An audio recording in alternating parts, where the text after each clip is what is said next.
इसी सूर्यवंश के एक राजा हुए नभग, नभग के हुए नाभाग और नाभाग के हुए अम्बरीश जी महाराज। अम्बरीश जी महाराज कैसे थे कि प्रत्येक साल में आने वाली जितनी भी एकादशी होती हैं उनको अम्बरीश जी निर्जला किया करते थे। महीने में 2 एकादशी आती हैं, सभी को पता है ना। एकादशी क्या है तो माना जाता है 5 कर्मेंद्रियां 5 ज्ञानेंद्रियां। हमारे शरीर में 10 इंद्रियां हैं और ईश्वर कितने हैं?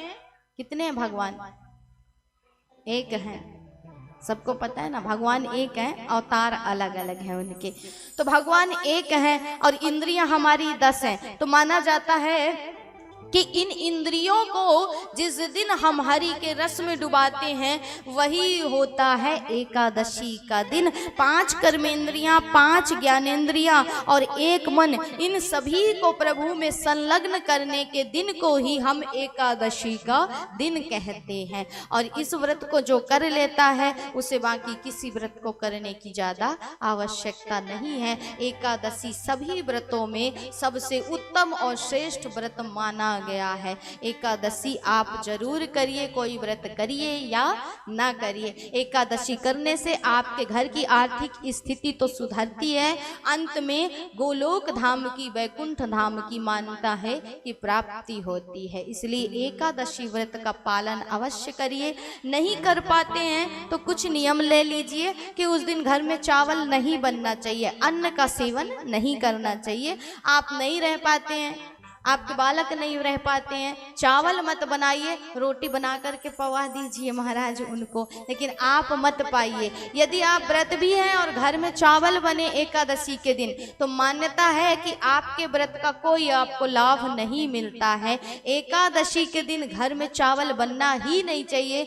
विष्णु की पूजा में चावल का अक्षत का प्रयोग नहीं किया जाता है। यदि करते भी हैं तो बहुत लोग प्रश्न करते हैं कि हम तो करते हैं तो किस प्रकार करें।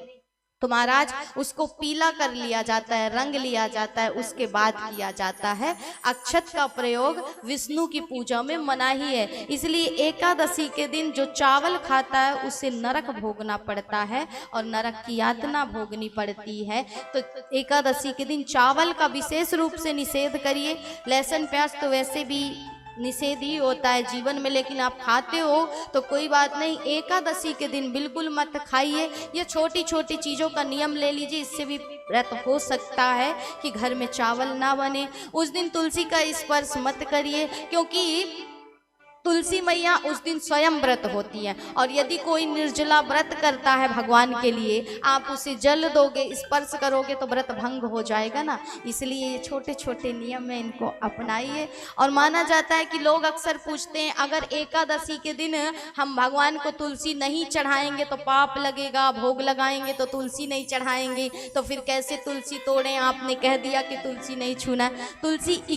तुलसी मैया जो है वो कई दिनों तक शुद्ध मानी जाती है, पवित्र मानी जाती है, वो कभी बासी नहीं होती हैं। इसलिए आप उन्हें कभी भी तोड़ करके रख लीजिए और भगवान की सेवा में आप उनकी मंजरी को, उनको कभी भी प्रयोग में ला सकते हैं। जरूरी नहीं है कि आप तुलसी एकादशी के दिन ही तोड़ें। एकादशी, द्वादशी, रविवार को और अमावस्या पूर्णिमा को, इन दिनों तुलसी मैया का स्पर्श निषेध होता है। इन दिनों तुलसी मैया को स्पर्श नहीं करना चाहिए और जो करता है उसको पाप लगता है, उसके घर में आर्थिक संकट आते हैं।